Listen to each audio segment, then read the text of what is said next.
When most people get serious about cruising, they hear the same advice over and over. Pick one cruise line, stay loyal, the perks will be worth it. And for a while it works. Priority boarding, welcome back parties, and loyalty pins they actually brag about. And that's exactly what happened to a cruiser I met recently. Let's call him Mike. Mike spent years sailing with the same cruise line. He racked up the points, he climbed the tiers, and he wore the badge of loyalty like a medal. But after a while, Mike started noticing something nobody really warns you about. The newer ships weren't his, the better itineraries weren't his, and the best deals were happening somewhere else. He was still loyal, but it felt more like loyalty to a memory than to an experience he was actually getting. And that's when he realized something hard. Blind loyalty didn't just cost him money, it cost him the kind of cruises he started sailing for in the first place. So today, I'm breaking down why cruise loyalty programs aren't what they seem, and how you can cruise smarter without falling into the same trap Mike did. Let's fix this.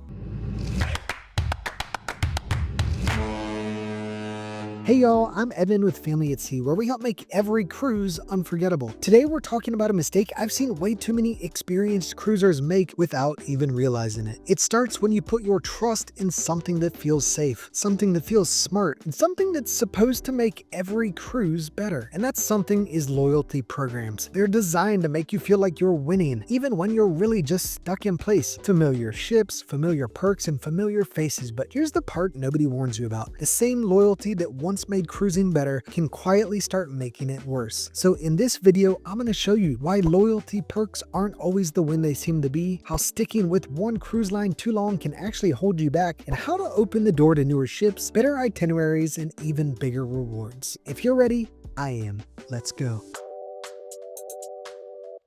When you first start cruising, loyalty programs feel like the ultimate life hack. Sail more, get more rewards. Simple, right? Every cruise line plays into it. Priority boarding, free drinks, welcome gifts, even the promise of a free cruise someday. And at first, it works. You board earlier, you get a cheap bottle of wine in your cabin, you flash your loyalty card at check-in and feel just a little bit cooler than everyone else standing in the regular line. It's easy to get hooked because it feels like you're leveling up without doing anything different. Same vacations, same fun, plus perks. But what nobody tells you is that cruise loyalty programs aren't designed to give you the best experiences. They're designed to make sure you don't start looking for better ones. And the more you invest, the more you start to hesitate when other options come along. New ship you've never tried, cool itinerary your line doesn't offer, a crazy good deal with another cruise line. You hesitate, you tell yourself, maybe next time. Because what if switching ships means losing your perks? That's the real trap. It's not that loyalty perks are fake, because a lot of them are real, except for those FE coupons. It's that they quietly steer you into thinking the only good cruises are the ones where you already have status. And without realizing it, you start making choices based on loyalty instead of experience. Evan, it kind of feels like they're turning us into cruise zombies. Honestly, you're not wrong. And once you see how deep the trap goes, it gets harder and harder to ignore.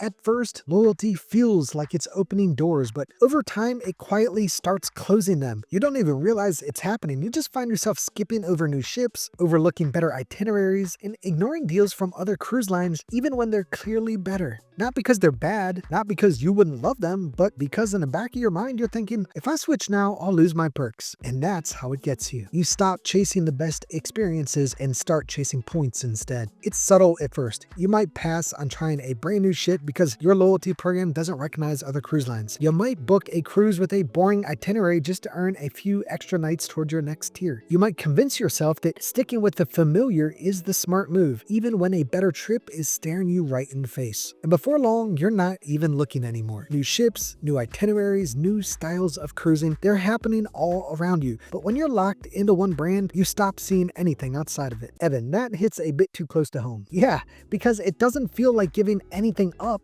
At first, it feels like being loyal, sticking with what's earned, maximizing your rewards, but little by little, you realize you're no longer choosing cruises based on the ships you're excited to sail or the destinations you've been dying to see. You're choosing based on what keeps your status alive. And that's the shift nobody talks about. You're no longer cruising for the adventure, you're cruising for the program. And the longer you stay locked in, the harder it gets to even imagine doing it differently. Because loyalty doesn't just create rewards, it creates fear. Fear of missing out on from perks, fear of starting over somewhere else, or fear of losing what you've built even when what you're getting back isn't really worth it anymore. And once that fear takes hold, it's not about enjoying your next cruise, it's about protecting your last one. You tell yourself, well, I know this cruise line. I know what to expect. It's comfortable. And meanwhile, people who broke free are ziplining off private islands, exploring new parts of the world, and sailing ships you didn't even realize had launched yet. It's not just about missing out on a fancier suite or a cooler water slide. It's about missing real experiences, ones that could have changed the way you see the world or given your family memories you'd still be talking about 10 years from now. And once you're deep enough into the loyalty game, even the idea of switching lines feels wrong and risky. Like you're giving up something you spent years earning. Evan, this is starting to hurt a little bit, dude. Yep.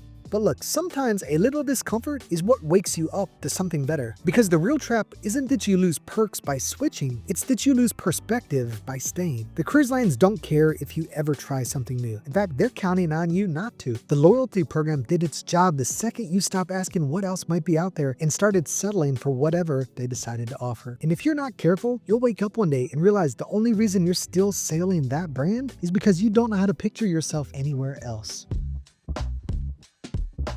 So here's the good news. You're not stuck, not even close. Because the moment you start seeing loyalty for what it really is, bonus, not a blueprint, you take all your power back. You get to pick cruises based on what you actually want, not based on what keeps your status alive, and definitely not based on what earns you a cocktail voucher and a tote bag. You start chasing ships that excite you, itineraries that fire you up, and experiences that actually match the dream you had when you booked your first cruise in the first place. You're not just picking from a smaller menu anymore. You're walking into the full buffet. And the best part, you're still free to use loyalty perks when they make sense. If your favorite cruise line happens to offer the ship you want at the price you want with the itinerary you want, that's amazing. Sail it, earn your points, enjoy every perk. But if another cruise line has something better, you won't even hesitate because you're no longer sailing for loyalty, you're sailing for yourself. Evan, it actually kind of feels freeing to hear it this way. That's because it is. Cruising's supposed to feel like freedom, not a system you're trapped inside or a race for rewards you're not even sure you still want. When you finally let go of chasing loyalty for loyalty's sake, you stop being a passenger in someone else's plan and start designing cruises that actually fits you. And that's when cruising feels exciting again, not because of the perks you earned, but because of the adventures you chose.